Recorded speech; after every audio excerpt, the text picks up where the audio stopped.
একটা নারীর দিকে টান পুরুষের আছে না নাই? এই টান কি অবৈধ না বৈধ? আস্তে করে বৈধ না অবৈধ? বৈধ। টান থাকবে, এটা পুরুষ নারীর দিকে টানবে, নারী পুরুষের দিকে টানবে, আদম হাওয়ার দিকে টানবে, হাওয়া আদমের দিকে টানবে। এটা তো সৃষ্টির খেলা, এটা টানবে। আল্লাহ বলতেছেন টানো, আকর্ষণ সৃষ্টি করো, কিন্তু এটা হতে হবে ইজাব কবুলের মধ্য দিয়ে, বৈধ সম্পর্কের মধ্য দিয়ে যদি করো, এটা হবে ইবাদত। এটা হবে কি? ইবাদত। এটা হবে জান্নাতের কাজ। আর যদি ইজাব কবুল না করে, যদি ওই যে পদ্মার পাড়ে গিয়ে যদি দুইজন লুকায়া লুকায়া যদি বাকবাকুম খেলো, তখন হবে, এটা হবে অবৈধ। তখন কি হয়ে যাবে? এটা অবৈধ হয়ে যাবে। এটা হবে ইল্লিগাল, এটা হবে অবৈধ। আর বিয়ের মধ্য দিয়ে যদি হয়, এই আকর্ষণটা হয়ে যাবে তখন ইবাদত। যেরকম সুবহানাল্লাহ, যেরকম সুবহানাল্লাহ। আগের দাদারা এগুলো করে নাই, দাদার যুগে দাদারা এগুলো করে নাই। দাদা দাদিকে নিয়ে সন্তুষ্ট ছিল। দাদার বাপ বিয়ে করাইছে, বিয়ে করে ওই যে দাদিকে নিয়ে আসছে, এদিক সেদিক আর যায় নাই। কিন্তু আজকের যুগের যুবকরা কি বাপ লাগে? আজ থেকে বাপ লাগে? বাপ লাগে না। ও একাই খুঁজে খুঁজে বের করে, খুঁজে খুঁজে বের করিয়া পরের দিন ফোন দিয়ে বলে, আব্বা আসসালামু আলাইকুম, গতকালকে কিন্তু আমি বিয়ে করে নিয়েছি, আব্বু রাগ করো না। এত বড় হারামজাদা এই আছে না নাই? আছে না নাই? সব শেষ হয়ে যাবে। যে বিয়েতে বাপ মা নাই, যে মেয়ের বিয়েতে তার বাপ মার খবর থাকে না, সেই বিয়ে বাতিল। সেই বিয়ে কি বাতিল? এমনি করলে হবে? হ্যাঁ হ্যাঁ। যুবকদের মনে হয় আমি খুব কষ্ট দিচ্ছি, হুজুর আপনি এই লাইনে গেলেন কেন? আমরা এগুলো করি, একটু দোয়া করে দিবেন আপনি নাকি? এগুলো চিন্তা করতেছেন নাকি তোমরা? বাবা এগুলো করা যাবে না, লস। চুরি ফিতে কিনে দিবা, লস প্রজেক্ট। ফুসকা খাইয়া দিবা, খাওয়াই দিবা, ফুসকা খাওয়াবা, সব লস, সব শুধু যাবেই। বিয়ের আগে হয়তো ভাবতেছো যে তুমি মজা পাচ্ছ, আনন্দ পাচ্ছ। যারা বিয়ের আগে এগুলো করবে, বিয়ের আগে যারা প্রেম করবা, প্রেম করে বিয়ের আগেই প্রেম সব শেষ হয়ে যাবে। বিয়ের পরে আর প্রেম থাকবে না, খালি হবে কিলাকিলি। কি হবে? কিলাকিলি, মোহাব্বত থাকবে না, মাওয়াদ্দাত ওয়া রাহমা হেরে যাবে। এজন্য আমার লক্ষ্য থাকতে হবে আখিরাত না দুনিয়া? বলেন বলেন, আখিরাত দুনিয়া না আখিরাত? আখিরাত। আখিরাতকে টার্গেট করব আমরা। একটু কান লাগাবেন সবাই। দুনিয়াবি জীবনে আখিরাতের প্রস্তুতি, কোরআন কি বলে? কোরআনের আলোকে দুনিয়াবি জীবনের জন্য, দুনিয়াবি জীবনে আখিরাতের প্রস্তুতি কি নামা যেতে পারে? আমি 15টা পয়েন্ট আমি কথা বলবো। কয়টা পয়েন্টে বলেন? 15টা পয়েন্টে কথা বলবো। আখিরাতের প্রস্তুতি আমরা কেমন করে নেব? কোরআনকে প্রশ্ন করলে কোরআন একটা একটা করে জবাব দিয়ে দেয়। বিভিন্ন জায়গা থেকে নির্যাসগুলো নিয়ে আমি চেষ্টা করছি আমি কেমন করে আখিরাতের প্রিপারেশন নেওয়া যায়, একটা একটা করে বলার চেষ্টা করছি। নাম্বার 1 হলো আখিরাতের প্রস্তুতির জন্য 1 নাম্বার শর্ত হলো দ্বিধাহীন চিত্তে ঈমান আনতে হবে একমাত্র কার উপরে? কার উপরে? এই ঈমানটা যারা যত মজবুত হবে, আখিরাত তারা তত মজবুত হয়ে যাবে। আমার আল্লাহ আছেন না নাই? আসতে বলবেন না, আছেন না নাই? কোথায় আছেন বলেন? সব জায়গায়। আমার আল্লাহ তাআলার ইলম আছে সব জায়গায়। আমার আল্লাহর কি আছে? ইলম আছে সব জায়গায়, কিন্তু তিনি সব জায়গায় তার থাকার প্রয়োজন নেই। ইলম আছে, তিনি জানেন, দেখেন, শোনেন, কিন্তু আল্লাহর নির্দিষ্ট একটা অবস্থান হচ্ছে আর রহমান আলাল আরশি ইস্তাওয়া, তিনি আরশ আজিমের সমাসীন আছেন। কেউ তো সুবহানাল্লাহ বললেন? আরশ আজিমে সবাই যাবেন? কেউ কিছু কয় না, যাবেন না? আল্লাহ তো আরশ আজিমের ছায়া জায়গা দিবেন আমাদের। এখন বলেন সবাই কি যাবেন? আরশ আজিমে যাবেন? কোন বিমানে উঠবেন বলেন? ঢাকা এয়ারপোর্ট? বলেন ঢাকা এয়ারপোর্ট? আমার বন্ধুগণ, এই যে আমি বললাম আপনি শুনলেন, আমার আল্লাহ তাআলা আরশ আজিমের সমাসীন আছেন। একটু কানটা খাড়া করবেন, মনোযোগ দিয়ে শুনবেন, দেখেন আরশ আজিমটা কত দূর। আমি কোন বিমান বললাম, কেন বললাম, কি জন্য বললাম, একটু কান লাগাবেন। যেখানে বসে আছি কুষ্টিয়া জেলার খোকসা উপজেলার ফুলবাড়ি মাধ্যমিক বিদ্যালয় মাঠে আমরা বসে আছি। আমরা উপরের দিকে তাকালে নীলাকাশ দেখতে পাই। সেই নীলাকাশের মধ্যে আমরা দিনের বেলা দেখতে পাই প্রদীপ্ত সূর্য। সূর্য দেখা যায় ছোট না বড়? বলেন ছোট, কিন্তু দেখতে কি পৃথিবীর চাইতে ছোট না বড়? এই পৃথিবী থেকে সূর্যটা 13 লক্ষ গুণ বড়, 9,30,00,000 মাইল দূরে। জোরে কোন সুবহানাল্লাহ। বড় কত গুণ? আর দূরে হচ্ছে 9,30,00,000 মাইল দূরে। এই সূর্যের তাপটা আমাদের গায়ে লাগে। এখন আভ্যন্তরীণ যদি আমরা তাপমাত্রার দিকে তাকাই, এই যে দুনিয়াতে আমরা এখন বসে আছি, এখন তাপমাত্রা হয়তো 20, 22, 23, 24, 25, 26, 27, 28, 30 পর্যন্ত হতে পারে। কিন্তু এই যে সূর্যটা এত দূরে থাকার কারণে সূর্যের যা আভ্যন্তরীণ তাপমাত্রা, ইন্টারনাল তাপমাত্রা হলো 15 মিলিয়ন ডিগ্রি সেলসিয়াস। কেউ তো সুবহানাল্লাহ বললেন না। কত মিলিয়ন? বলেন কত মিলিয়ন? 15 million degree Celsius. তাহলে কত দূরে থাকলে পরে সেই সূর্যের তাপ আমরা পাচ্ছি মাত্র 25 থেকে এখন 30 ডিগ্রি সেলসিয়াস, মাত্র 25-30 ডিগ্রি সেলসিয়াস। আর সেখানে তাপমাত্রা ইন্টারনাল হচ্ছে সূর্যের 15 মিলিয়ন ডিগ্রি সেলসিয়াস। আল্লাহু আকবার।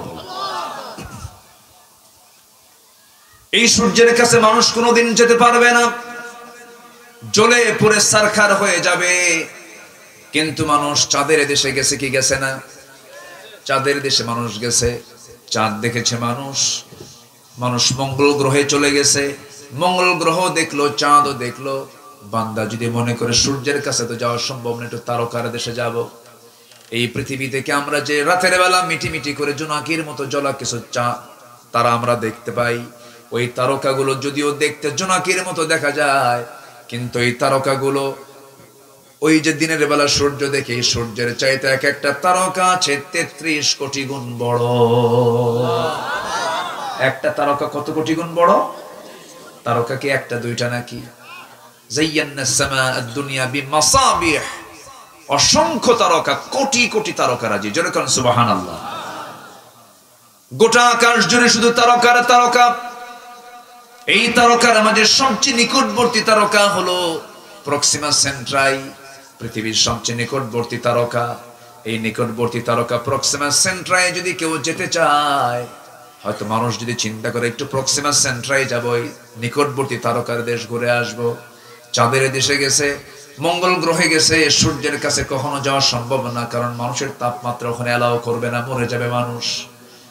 কিন্তু যদি এই তারকারা দেশে যেতে চায়, দুনিয়ার কোন যানবাহন দিয়ে হলে চলবে না। তবে বান্দা যদি নভোযান নিয়ে একটু চেষ্টা করে, নভোযান পৃথিবীতে এখন আধুনিক নভোযান হলো অ্যাপোলো 11, যার ঘন্টার গতি হলো 39,000 কিলোমিটার। মানুষ বানাইছে। কারা বানাইছে? মানুষ। ঘন্টার গতি কত? 39,000 কিলোমিটার। 39,000 কিলোমিটার। এই 39,000 কিলোমিটারের বেগে যদি রওনা দিয়ে দেয়, পৃথিবীর সবচেয়ে নিকটবর্তী তারকার দেশ প্রক্সিমা সেন্ট্রাই যেতে তার সময় লেগে যাবে 1,15,000 বছর মাত্র। যাবেন কারা কারা? হাত তোলেন। কারা কারা যাবেন? হাত তুলেন। ব্রেন কি আর খেলে? মাথা খেলে? আর মাথা শেষ। আর সেই মানুষ দুনিয়াতে একটু জায়গার, একটু এরিয়ার একটু নেতা হইলে পরে, ওরে বাপরে বাপ, কি অহংকার গুলো দেখালো। আমার সন্তানরা বলল, আবরার ফাহাদের বাড়ি কোথায়? হ্যাঁ, আপনাদের কলিজার টুকরা এটা। বলি আলহামদুলিল্লাহ। আবরার ফাহাদের উত্তরসূরিরা বলল, ঢাবির ছাত্র আমাদের সন্তানরা বলল, কোনো কিছু মানি না, কোটা বাতিল করো। কোটার এই আন্দোলনকে গভর্নমেন্ট না মেনে উল্টা গভর্নমেন্টের প্রধানে থাকা প্রধানমন্ত্রী বলে ফেললেন, রাজাকারের নাতিপুতিরা চাকরি পাবে। কত বড় অহংকার হলে পরে এই জাতীয় কথা মুখ থেকে বের হয়। অহংকার তাকে ইতিহাসের আস্থা করে নিক্ষিপ্ত করেছে। অহংকার করা যাবে না, অহংকার করা যাবে না। অহংকার করতে পারেন তিনি কে? যিনি আরশ আজিমের মালিক। কিসের মালিক বলেন? আমরা কি আরশ আজিম গেছি এখনো? আমরা আছি কই? না না, যে ঘটনা যে বললাম, যে তারকা, পৃথিবীর সবচেয়ে নিকটবর্তী তারকা, সেখানে যেতে সময় লাগতেছে কত? 1,14,000 বছর। আমার আল্লাহ বলছেন, বান্দারে আমি 7 শ্রেণীকে আরশ আজিমের ছায়ে জায়গা দিয়ে দেব। 7 শ্রেণীকে আমি আরশ আজিমের ছায়ে স্পেশাল ফ্লাইটে করে আমি তাকে আমার আরশ আজিমের জায়গায় ছায়ে তাকে জায়গা করে দেব। সাবআতু ইউযিল্লুহুমুল্লাহু ফি যিল্লিহি ইয়াওমুল লা যিল্লান ইল্লা যিল্লুহু, ইমামুন আদিলুন, রাজুলুন কলবুহু মুআল্লাকুন বিল মাসাজিদ, রাজুলুন ইযা দাআতহু ইমরাতান যাত হাসাবিন ওয়া জামালিন ইন্নী আখাফুল্লাহ। আমার বন্ধুগণ, আল্লাহ রাসূল বলেন, আল্লাহ পাক বলেছেন 7 শ্রেণীকে আল্লাহ পাক আরশ আজিমের ছায়ে জায়গা দিবেন। 1 নাম্বার হলো সৎ বিচারপতি, ন্যায় বিচারপতি। আল্লাহ পাক ন্যায় বিচারপতিকে 1 নাম্বার দিলেন, কারণ যে দেশে, যে সমাজে বিচার ব্যবস্থা, যে সমাজে সুশাসন থাকবে, সেই সমাজটাই হয়ে যাবে জান্নাতের টুকরা। আমার দেশে কি 16 বছর ছিল? বলেন ছিল? আমারে ধরলো 2018 সালে, মামলা খাইছি 2000 সালে। ওই প্রথম যখন তারা ক্ষমতায় আসে তখন থেকে মামলা শুরু হয়েছে। হ্যাঁ, তো 2018 সালে নির্বাচনের আগ দিয়ে আমার বাড়ি ঘেরাও করলো 250 পুলিশ দিয়ে। কত পুলিশ? 250 পুলিশ দিয়ে ঘেরাও করে ফেললো। ঢুকে আমাকে বলতেছে, হুজুর চলেন। কোথায়? থানায়। কেন? স্যার ডাকছে, চলেন চা খাই। বললাম 250 পুলিশ নিয়ে চা খাওয়ার দাওয়া? চলেন। চলে গেলাম ওসি সাহেবের সামনে বসে। ওসি সাহেব আমাকে দেখে লজ্জা পাচ্ছেন। মানুষ তো, মানুষের ভিতরে তো কমন সেন্স কিছু থাকে। তো আমি কোনো কথা উনি বলতেছেন না আমাকে দেখে। এক পর্যায়ে বলেই ফেললেন, হুজুর সরি, মাফ করবেন, উপায় ছিল না, খুব চাপ ছিল, কি করবেন এখন, একটু জেলখানায় থেকে আসে। তো বললাম ভালো, সমস্যা কি? হুজুর কি করবো, একটু দোয়া চাই, আমার জন্য দোয়া করবেন, বাল বাচ্চা আছে, চাকরি বাঁচান তো ফরজ। আমি বললাম ইমান বাঁচান তো নফল। মামলা আরো কিছু যোগ দিয়া আমারে চালান করে দিল কোর্টে। কোর্টে চলে গেলাম, হাতে হ্যান্ডকাফ লাগালো। তো কোর্টের যিনি জজ, উনি আমার দিকে তাকায়া চিনছে, চিনে মাথা নিচু করে এরকম ভাবতেছে, আরে আমার তো হাতে কোনো শক্তি না, আমারও তো হাত বাঁধা। যে মামলা, যে মামলার কোনো রায় হবে না, সেই জাতীয় মামলা, আর ওটাকে যদি উনি জামিনে দিয়ে দেন তাহলে উনি আবার আইনের আসামি হয়ে যাবে। নামঞ্জুর কইরা আমারে পাঠায় দিল জেলখানায়। চলে গেলাম জেলখানার বড় গেট দিয়ে, ঢুকলাম ভিতরে। ঢোকা মাত্রই দেখি এক মুরব্বী, তার 32টা দাঁতই নাই, বুড়া মানুষ, সাদা দাড়ি, চামড়াগুলো কুচকে গেছে। আমার দিকে তাকায়া ভাঙ্গা মুখে, দাঁত ছাড়া মুখে সালাম দিলেন লম্বা করে, আসসালামু আলাইকুম। সালাম দিলেন, আমি উত্তর নিলাম। সালাম দিয়ে বলতেছে, হুজুর আপনি জেলখানায় ঢুকছেন? আমি খুব খুশি হলাম। তো বললাম যে আপনি খুশি হলেন কেন? জেলে ঢুকলে কেউ খুশি হয়? হুজুর মাহফিলে যাই, অনেক দূর থেকে ওয়াজ শুনি, কিন্তু এত চেষ্টা করি আপনার সঙ্গে মুসাফা করব, কাছে যাব, চান্সই পাই নাই হুজুর, বহু চেষ্টা করছি। আজকে কত সুন্দর আপনি আমার সামনে ধরা দিলেন, আল্লাহ কি সুন্দর করে কিসমতে জুটাই দিয়েছে হুজুর, দোয়া করি আপনি জেলখানায় থাকেন। তো উনি মানে রসিক মানুষ, ঠোটকাটা মানুষ। এরপর আমি তাকে বললাম, চাচা আপনি জেলখানায় কেন? এই শীতকালে নাতিপুতি থুয়া জেলখানায় আসছেন কেন? কে বলে, বাবাজি বোমা হামলা, বোমা হামলা, মানে ওনার নামে বোমার মামলা দিচ্ছে। 80 বছরের বুড়ার নামে যদি বোমার মামলা দিয়ে দেয়, বলেন তো উনি বোমা মারতে গিয়ে লক্ষ্যে যাবে না তার মাথায় পড়বে? এগুলোই করেছে ওরা,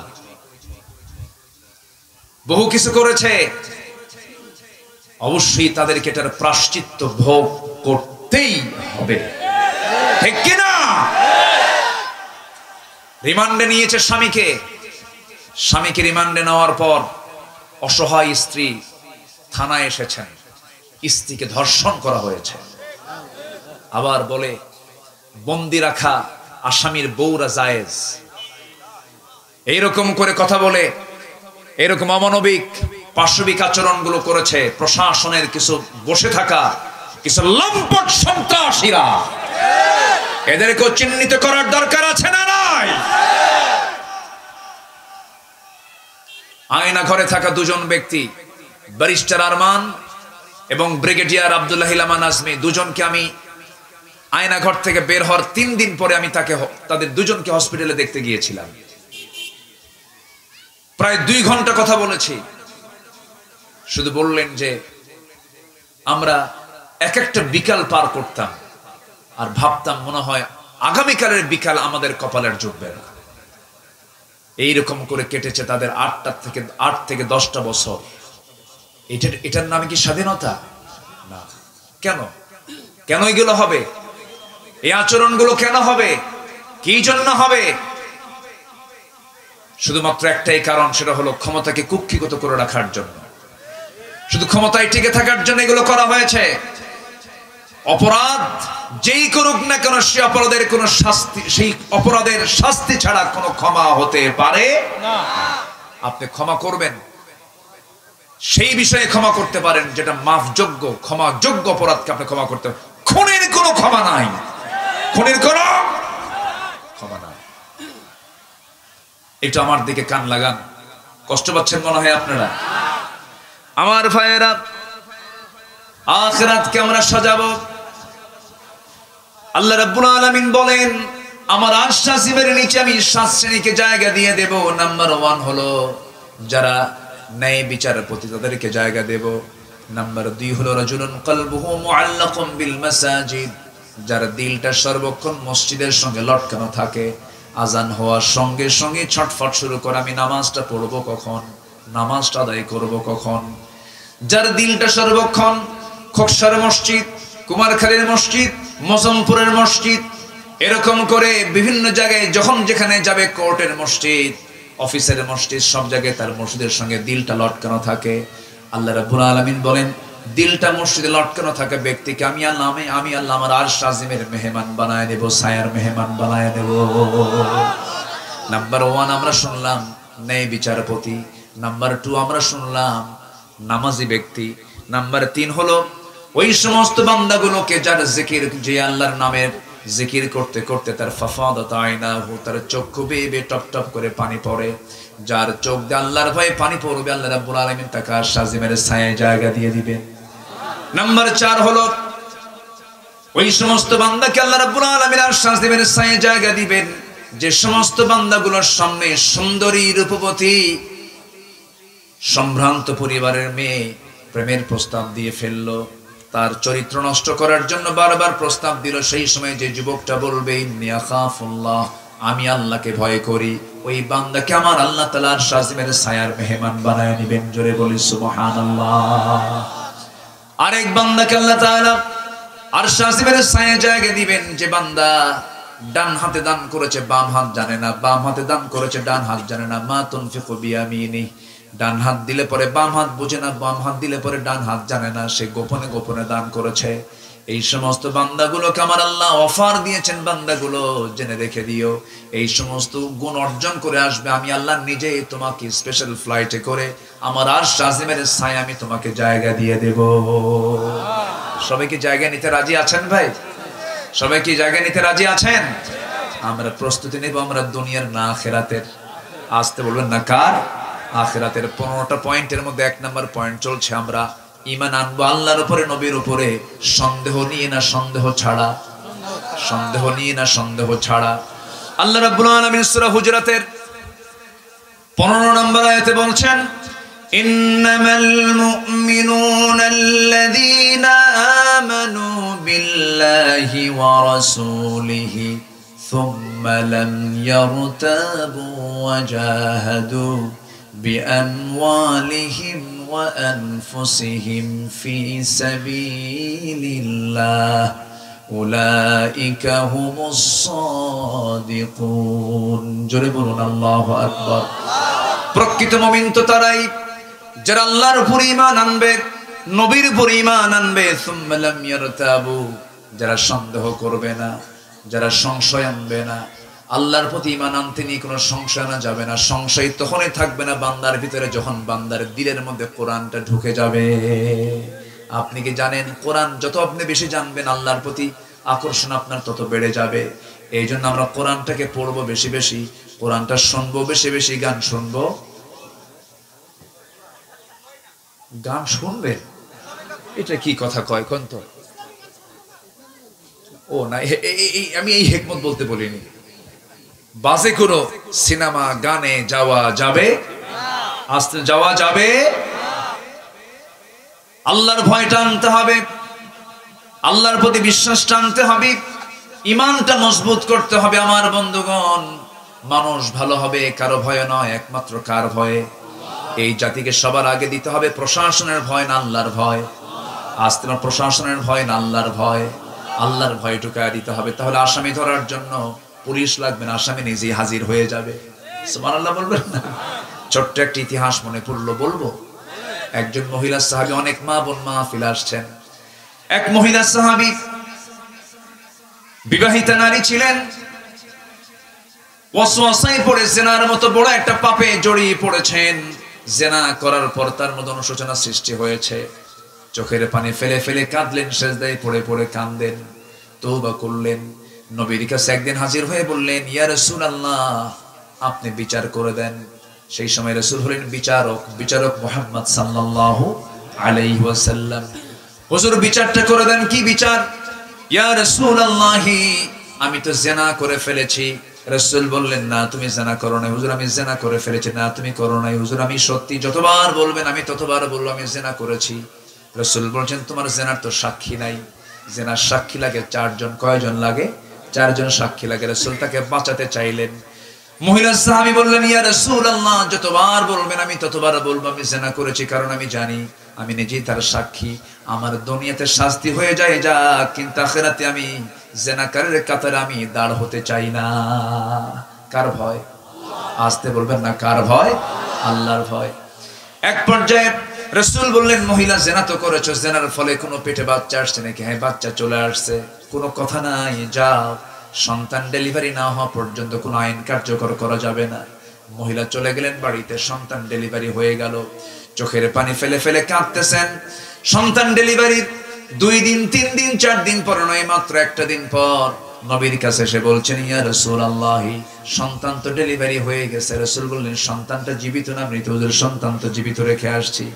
রাসূল বললেন, সন্তান যদি জীবিত রেখে আসো, কোনো কথা নাই, হাউলাইনি কামিলাইন, সন্তানকে তোমার দুধ পান করাতে হবে নির্দিষ্ট সময় পর্যন্ত। যাও। হুজুর, যদি মরে যায়? রাসূল বলেন, কেমনে কি করবো, আমার কিচ্ছু করার নাই, আমি তোমার জন্য দোয়া করে দিলাম। ওই মহিলা আবার চলে গেলেন, ব্যর্থ ভরাক্রান্ত হৃদয় নিয়ে সেজদায় পড়ে পড়ে কাঁদেন। সন্তানকে দুধ খাওয়ান।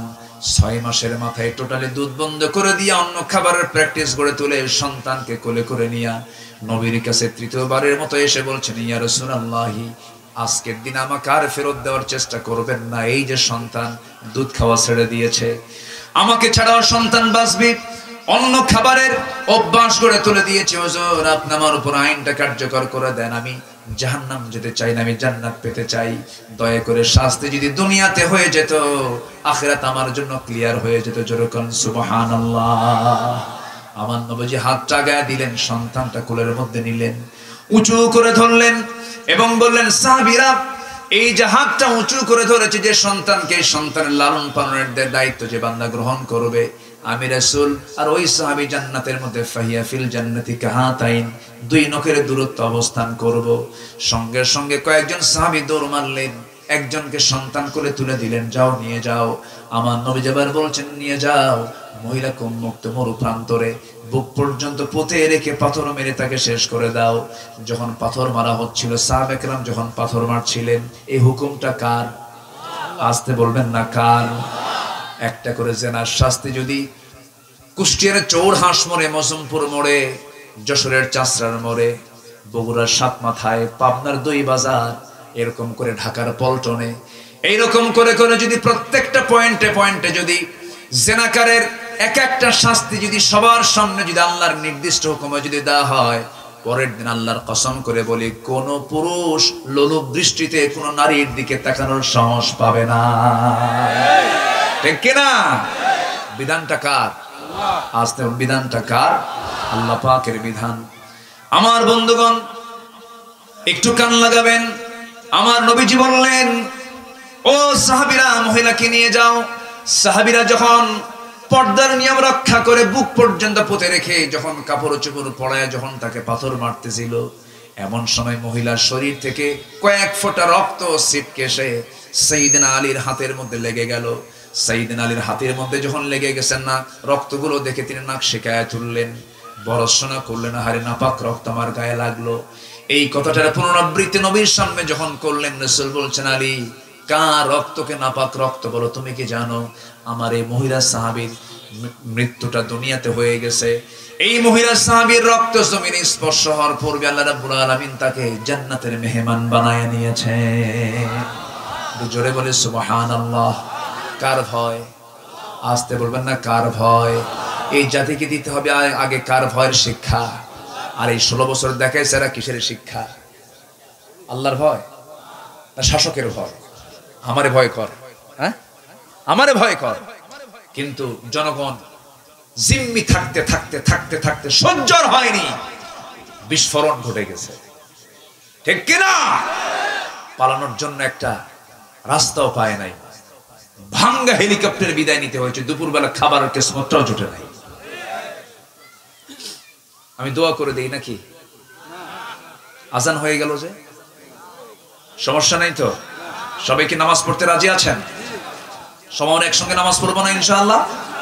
একটা লোক উঠবেন না, আবার কেউ ফতুয়া দিবেন না, হুজুর নামাজ বাদ দেওয়াজ করেন কেন? আমরা নামাজটা একটু পরে পড়বো, এই 15 থেকে 20 মিনিট পরে আমরা নামাজটা পড়বো। মাহফিল শেষ করে দোয়া করবো, এরপর আমরা নামাজে দাঁড়িয়ে যাবো যথাসময়ে। জোরে বলি ইনশাআল্লাহ, আরো জোরে বলি ইনশাআল্লাহ। আখিরাতকে সাজাবো আমরা কোরআন দিয়ে। কি দিয়ে? কি দিয়ে বলেন তো? কোরআনের আলোকে আখিরাতের প্রস্তুতি। নাম্বার 1 হচ্ছে আমরা ঈমান আনবো আল্লাহর উপরে সন্দেহ নিয়ে না, সন্দেহ ছাড়া। সন্দেহ ছাড়া। ওই মহিলার কথা বলছিলাম, মনে আছে নাকি আপনাদের? ওই মহিলাকে রাসূল শেষ পর্যন্ত বলেন, আলী তুমি যা বলেছো বলেছো, আর বলতে যেও না। ওই মহিলার জানাজার দায়িত্ব আমি কাউকে দেব না। ওই মহিলার জানাজার দায়িত্ব আমি নিজে নিলাম। আমি নিজেই তার জানাজা পড়ায় দেব। আমার নবীজি জানাজায় দাঁড়ায় গেলেন, সাহাবে কেরাম পিছনে দাঁড়ানো, দুনিয়ার শ্রেষ্ঠ মানুষগুলো নবীর পিছনে দাঁড়ায় গেছে, রাসূল দাঁড়ায় গেছেন জানাজায়। জানাজা সম্পূর্ণ করলেন। জানাজা সম্পূর্ণ করার পরে যখন তিনি সাহাবে কেরামকে লক্ষ্য করে যখন কথা বলতে নিলেন, বললেন, সাহাবীরা কিছুক্ষণ আগে যে মহিলার জানাজা হয়ে গেল, এই মহিলা জীবনের শেষ সময় পর্যন্ত যে পরিমাণ তওবা করেছে, যে পরিমাণ চোখের পানি ফেলে ফেলে কেঁদেছে, এই মহিলার যদি তওবাকে মদিনার 70 জন গুনাহগারদের মাঝে যদি বন্টন করে দেওয়া হতো, প্রত্যেককে মাফ করে আল্লাহ রাব্বুল আলামিন সবাইকে জান্নাত দিয়ে দিতেন। জোরে বলেন সুবহানাল্লাহ। কোথায়? এখানে মসজিদ। একটু পরে দিত আজান, অথবা মুখে দিত, তাই না? আচ্ছা ঠিক আছে, আজান আমি কিন্তু উঠতে বলিনি। বসেন না প্লিজ, বসেন না, আমি যেতে দেবো না। ওযু পরে আপনি ওযু করবেন, সব করবেন, একটু বসেন। আপনি যাবেন, আপনাকে দেখে আরেকজন ফলো করবে, প্লিজ ভাই। এই মাহফিলটার সৌন্দর্য রক্ষার দায়িত্ব কি একার না সবার? বলেন একার না সবার? নামাজকে আমরা পড়বো না? সবাই তো পড়বো ভাই, একটু বসেন প্লিজ। আমি একদম করজোরে, আমি মেহমান সবার কাছে আমি করজোরে মিনতি জানাচ্ছি, একটা লোক নড়বেন না। কোরআনের আলোচনায় বসেছি আমরা, জনসভায় বসি না, আমরা বসেছি ইবাদত করতে। বলি আলহামদুলিল্লাহ। নামাজও ইবাদত, এখানে বসে আছে এটাও কি ইবাদত। বসেন, আমরা অন্য কিছু জায়গায় বসে নাই তো, আমরা পবিত্র জায়গায় বসে আছি। বলি আলহামদুলিল্লাহ। আজান যেহেতু খুব কাছে হচ্ছে, আজানটা শেষ হয়ে যায়, কারণ আজানের কথার চাইতে বড় কথা পৃথিবীতে আর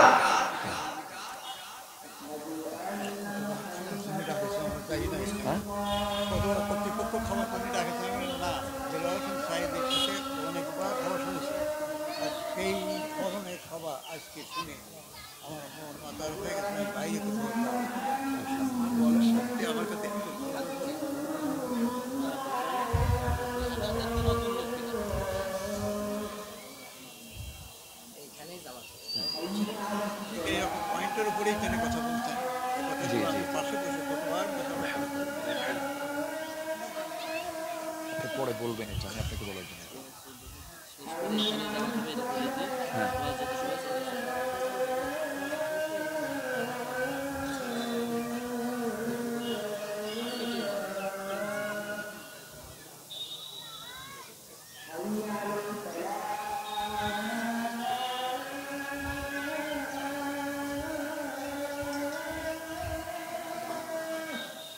দেখলেও তো আজান দিতে পারতো এটা, তাই না?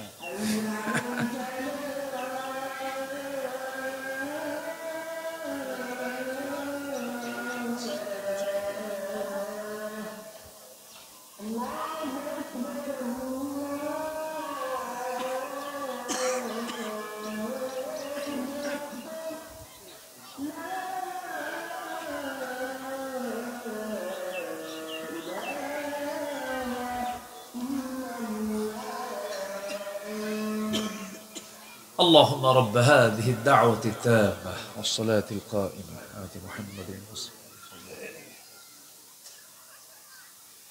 জি আলহামদুলিল্লাহ আমরা শ্রেষ্ঠ সুর শুনলাম কিসের সুর বলেন তো জোরে বলেন কিসের সুর বলেন তো এই সুরটা সবচেয়ে শ্রেষ্ঠ মনে হয় না ফজরে কেমন মনে হয় ফজরে কি শোনে বেশি না ঘুমায় বেশি বলেন তাহলে শুনবে কেমনে ভালো লাগে কেমনে ঘুমায় বেশি তো আমরা আজান শুনেছি নামাজও পড়বো ইনশাআল্লাহ কেউ উঠবেন না আমরা বসি আমি মুরব্বির একটা কথায় খুবই আমি মানে এতটাই আনন্দ পাচ্ছি আলহামদুলিল্লাহ আল্লাহ তুমি তার এই স্মৃতিচারণকে তুমি আল্লাহ কবুল করো জোরে বলি আল্লাহুম্মা আমিন সম্মানিত ভাইরা আমরা কোরআনের আয়নায় আখিরাতের প্রস্তুতি নিয়ে কথা শুনছিলাম নাম্বার 1 হচ্ছে আমরা ঈমান আনবো সন্দেহ নিয়ে না সন্দেহ ছাড়া